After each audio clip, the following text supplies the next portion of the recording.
தூய மத்தேயு எழுதிய நற்செய்தி வாசகம் 13ஆம் அதிகாரம் 31 முதல் 35 வரையுள்ள இறைவார்த்தைகள். அக்காலத்தில் இயேசு மக்களுக்கு எடுத்துரைத்த வேறோர் உவமை. ஒருவர் கடுகு விதையை எடுத்து தம் வயலில் விதைத்தார். அவ்விதை எல்லா விதைகளையும் விட சிறியது.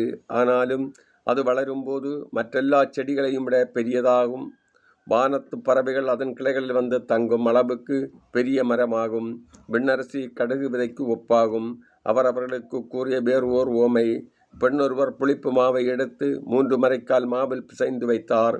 மாவு முழுவதும் புளிப்பேறியது. விண்ணரசி புளிப்பு மாவுக்கு ஒப்பாகும். இவற்றையெல்லாம் இயேசு மக்கள் கூட்டத்துக்கு உவமைகள் வாயிலாக உரைத்தார். உவமைகளின்றி அவர் அவர்களோடு எதையும் பேசவில்லை. நான் உவமைகள் வாயிலாக பேசுவேன், உலகத் தோற்றம் முதல் மறைந்திருப்பவற்றை விளக்குவேன் என்று இறைவாக்கினர் உரைத்தது இவ்வாறு நிறைவேறியது. கிறிஸ்து வழங்கும் நற்செய்தி. கிறிஸ்துவே உமக்கு புகழ்.